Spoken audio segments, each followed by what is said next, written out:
امام حسن کے پاس ایک بندہ ہے، بڑی مزیدار بات داتا علی اجویری نے لکھی، مجھے پڑھ کے بڑا ہی مزہ آیا اور سمجھ بھی آئی کہ اہل بیت نبوت کی اصل مخالفت کون کرتا ہے۔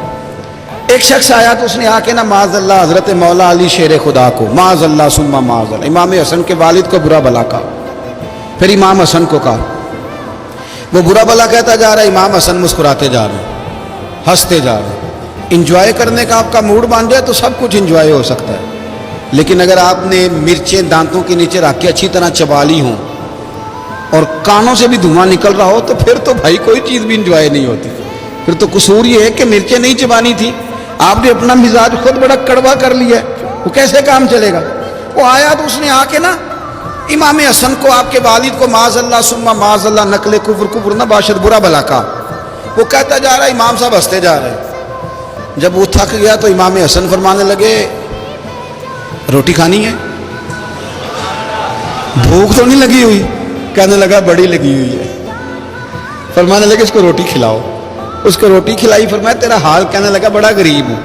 ایک پیالے میں چاندی بھر کے امام حسن نے اسے دی، اور جب اس کو دے دی نا تو غور سے چہرہ دیکھنے لگا، کہنے لگا آپ کا حلم دیکھ کے، سخاوت دیکھ کے مجھے یقین آ گیا ہے کہ آپ واقعی خون رسول ہیں۔ امام صاحب فرمانے لگے یہ بیچارہ اصل میں تنگ ہے اپنی زندگی سے، اصل اس کا حال کوئی نہیں، تو میرے ساتھ یہ حرکتیں کر رہا ہے۔ تو یہ آپ سمجھیں اس بات کو، کچھ لوگ بیچارے ویسے ہی تنگ ہوتے ہیں، پریشان ہوتے ہیں، ویسے ہی بلا وجہ معاملہ ہی کوئی نہیں۔ امام حسن رضی اللہ تعالیٰ عنہ نے ہمیں سبق دیا ہے۔ وہ علامہ اقبال کہتے ہیں کہ ایک مولانا نا میرے سامنے نا ایک بھوکے آدمی کو سامنے بٹھا کے تو حدیث پاک کا درس دے رہے تھے، بندے کو بھوک بڑی لگی ہوئی تھی، وہ درس دیتا جا رہا ہے۔ تو اقبال کہتے ہیں میں نے اسے کہا کہ فاقہ کش کو درس شریعت سے کیا غرض، اس کے شکم کی آگ کو تو روٹی چاہیے، میں اسے روٹی کھلا، اسے تیری کوئی سمجھ نہیں آ رہی، تو بھوک لگی ہوئی ہے، پہلے کھانا کھلا لے، پھر ذرا اس کے ہوش ٹھکانے آئیں گے، پھر اسے دین کی بات بتانا۔ ہم لوگوں کا ذہن نہیں سمجھتے کہ بندہ کس قسم کا ہے۔ سارے ہی صحابہ حیا والے تھے، سارے ہی اکرام والے تھے، پر حضور سید عالم صلی اللہ علیہ وسلم کی پیاری زوجہ حضرت عائشہ صدیقہ رضی اللہ تعالیٰ عنہ فرماتی ہیں کہ میں حضور کے گھر میں پردے کے پیچھے دیکھ رہی تھی، نبی کریم آرام فرمائے تو حضور کی نا تہمت مبارک پنڈلیوں سے ذرا اونچی ہو گئی، پنڈلیوں سے ٹخنوں تک مرد کا چھپا ہوا ہو تو وہ جائز ہے، اس سے نیچے ننگا نہیں کرنا چاہیے، اوپر اس سے ٹخنوں سے اوپر، نیچے ہو بھی جائے تو خیر ہے۔ حضور کی پنڈلیاں نا تھوڑی سی چادر ہٹی ہوئی تھی، پنیاں کہتے ہیں ہم پنجابی میں، پنڈلیوں سے ذرا چادر ہٹ گئی، حضور لیٹے رہے آرام فرما رہے۔ فرماتی ہیں باہر دستک ہوئی، حضور نے فرمایا کون ہے؟ عرض کی ابو بکر صدیق یا رسول اللہ، اجازت ہو تو حاضر ہو جاؤں؟ حضور نے فرمایا آ جاؤ۔ کہتے ہیں حضور لیٹے رہے، حضرت ابو بکر آئے، بات چیت ہونے لگی، تھوڑی دیر کے بعد پھر دستک ہوئی، کون ہے دروازے پہ؟ یا رسول اللہ عمر بن خطاب ہوں۔ فرمایا آ جاؤ، آ گئے، بات چیت ہوتی رہی، تھوڑی دیر کے بعد عثمان غنی آئے، یا رسول اللہ آ جاؤں؟ فرمایا عثمان ذرا ٹھہر۔ حضرت عثمان ٹھہر گئے، نبی کریم اٹھ کے بیٹھے، چادر مبارک پنڈلیوں کے گرد لپیٹی، اپنے کرتے کو سیدھا فرمایا، کہا عثمان آ جاؤ۔ تو عثمان آئے، بات چیت ہوئی، چلے گئے۔ سیدہ کہتی ہے میں نے پوچھا یا رسول اللہ عثمان تو بڑی ٹھنڈی طبیعت کا بندہ ہے، وہ تو بڑا میٹھا آدمی ہے حضور، کوئی جاہو جلال نہیں، کوئی بات نہیں، کوئی، وہ تو بڑا پیارا ہے۔ عمر آئے تو آپ لیٹے رہے، ابو بکر آئے تو آپ لیٹے رہے، تو عثمان؟ حضور فرمانے لگے عائشہ عثمان سے تو فرشتے بھی حیا کرتے ہیں، عثمان سے تو فرشتے بھی حیا کرتے ہیں، تو میں نہ حیا کروں؟ آپ اس بات کو سمجھیں، غور کریں کہ اگر ان کی طبیعت اس طرح کی ہے کہ وہ کہتے ہیں کہ وجود زیادہ چھپا ہوا ہونا چاہیے، تو نبی پاک نے ان کی طبیعت کا خیال کیا ہے، حضور نے ان کے مزاج کا، تو آپ کو نہیں پتا کہ ابا جی آپ کے کیا سوچتے ہیں، کیا چاہتے ہیں؟ آپ کو نہیں پتا آپ کے استاد کا مزاج کیا ہے؟ آپ کو نہیں پتا آپ کے مرشد کامل کی طبیعت کس طرح کی ہے؟ وہ کن باتوں میں راضی ہوتے ہیں، کن میں ناراض ہوتے ہیں؟ ہمیں سارا پتا ہوتا ہے، لیکن ہم چاہتے ہی نہیں صحیح کرنا معاملات کو، ہم اپنے وجود پر تھوڑا سا بوجھ ڈالنا ہی نہیں چاہتے، اپنی طبیعت کو تھوڑا سا تکلیف دینا ہی نہیں چاہتے۔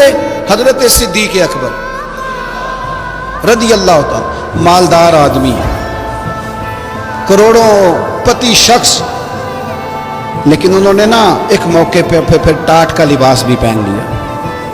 کسی نے ان سے کہا ابو بکر یہ کیا؟ فرمانے لگے نبی کریم کو میرے آقا کو غریبی پسند ہے تو ابو بکر غریب بن گیا ہے. ختم ہو گئی. جے سونا ہی میرے دکھ وچ راضی تے میں سکھ نو چولے ڈاواں.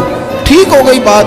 وہ جس حال میں رکھے اس حال میں راضی رہنا ہے. یہ جو مزاج ہے نا ہمارا کہ میں ڈھلنا نہیں چاہتا, میں بدلنا نہیں چاہتا, ہم تو غلام ہیں پھر بھی نہیں بدلتے. تھوڑا سا خیال کریں. میں کہا کرتا ہوں کہ اماں کو زیادہ نہیں ضرورت پیسوں کی. ہاں ماں تو ماں ہوتی ہے, وہ کو ریٹ لگا کے تیرے سے پیسے مانگے گی. اماں کو تو بس اتنی ضرورت ہے کہ ماں جو کہہ دے جی کر دو. ماں کو تو اتنی ضرورت ہے کہ 2 منٹ رات کو بیٹھ جاؤ پیروں میں, اماں لا تیرے پیر دبا دوں, وہ اتنا ہی کافی ہے. وہ کہے گی او ہو میرا پتر بڑا چنگا. اللہ وہی انج دی اولاد سارے نو دے. او بھائی ایسے کر دے. وہ تو سویرے پورے محلے کو ابا جی کو کوئی نہیں ضرورت تیرے پیسوں کی. ہاں نا, ان کو تو ضرورت ہے. تو کبھی کبھی تو ان کو موٹر سائیکل پہ بٹھائے اور ابا جی منڈی جانا تھا, میرا دل تھا کٹھے چلیں گے, آئیں ذرا پیار سے چلتے ہیں. کبھی ان سے پیار کرے, کبھی کہے ذرا کندھے نہ دباؤں. وہ یارو اس کی ضرورت ہے, نہیں ضرورت مرشد کامل کو کسی کے پیسوں کی. نہ, اللہ جانتا ہے جو کامل آدمی ہوتا ہے اسے ضرورت ہی نہیں ہوتی. اسے تو اتنی ضرورت ہوتی ہے کہ اس نے کہہ دیا سیانے بن جاؤ تو سیانے بن جاؤ. اس نے کہہ دیا نیک ہو جاؤ تو نیک. اس نے کہا ہے کہ آج آ جانا تو پھر, اور نہ یار کہاں ضرورت ہے تیری. اتنا ہی بڑا ہم لوگ دوسروں کے بارے میں سوچتے ہی نہیں. بس میں مجھے سکون دو, میرے مطابق ڈھل جاؤ, میری بات کرو. اور نہ یارو, میرے رسول کریم, میرے نبی رحمت سرور دو عالم صلی اللہ علیہ وسلم دوسروں کا خیال کرتے, ان کے مزاجوں کا خیال کرتے, ان کی طبیعت کا خیال کرتے, ان کے معاملات کو دیکھتے.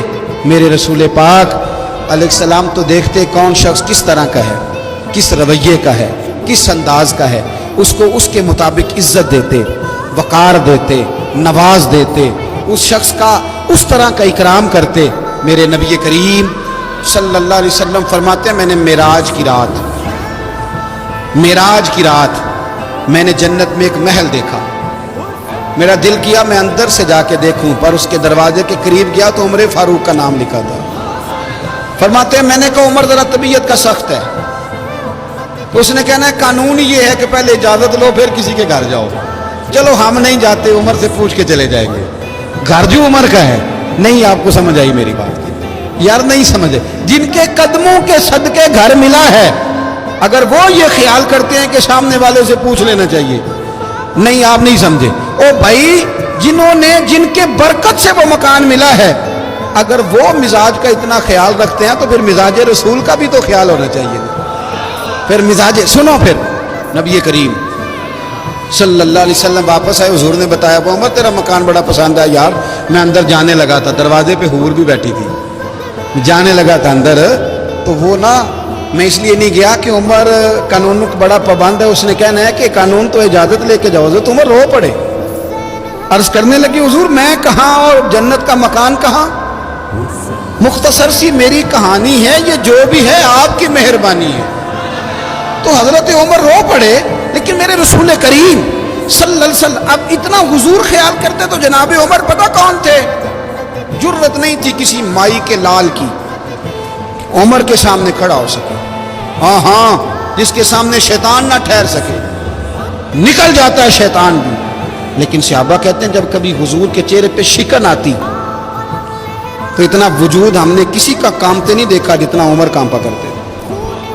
کبھی تاری ہوتی تھی وہ دلیر میں کہیں اور ہوں, یہاں تو میں غلام ہوں, یہاں تو میں نوکر ہوں. دعا منگیا کرو سنگیو کتے مرشد نہ روز جاتے. رو پڑتے. اور طریقہ کیا ہوتا, زمین پہ کونیاں رکھ کے نا, کونیاں گھٹنے, اب میں آپ کو کر کے کیسے دکھاؤں, حدیث صحیح میں موجود. یہ کونیاں زمین پہ رکھ کے نا, جیسے بچے نہیں چلتے, کونیاں دونوں زمین پہ حضرت عمر رکھ دیتے اور یوں کونیاں رکھ کے تو یوں ہاتھ باندھ دیتے حضور کے سامنے, نیچے کونیاں اور ہاتھ باندھتے اور پھر روتے. جب حضور ناراض ہوتے تو کسی اور سے ناراض ہے نبی پاک, عمر سے نہیں, تو یوں دونوں ہاتھ بچھا دیتے, یوں ہاتھ باندھتے اور کہتے رضیت باللہ ربا وبالاسلام دینم ونبینا محمد صلی اللہ علیہ وسلم. یا رسول اللہ میں بڑا راضی ہوں کہ اللہ میرا رب ہے. حضور میں بڑا راضی ہوں, حضور میں بڑا راضی ہوں کہ اسلام میرا دین ہے. و محمد نبیم و رسولہ, اور میں بڑا راضی ہوں کہ اللہ نے محمد کو نبی اور رسول بنایا. حضور بڑا راضی ہوں، مہربانی فرما، بڑا راضی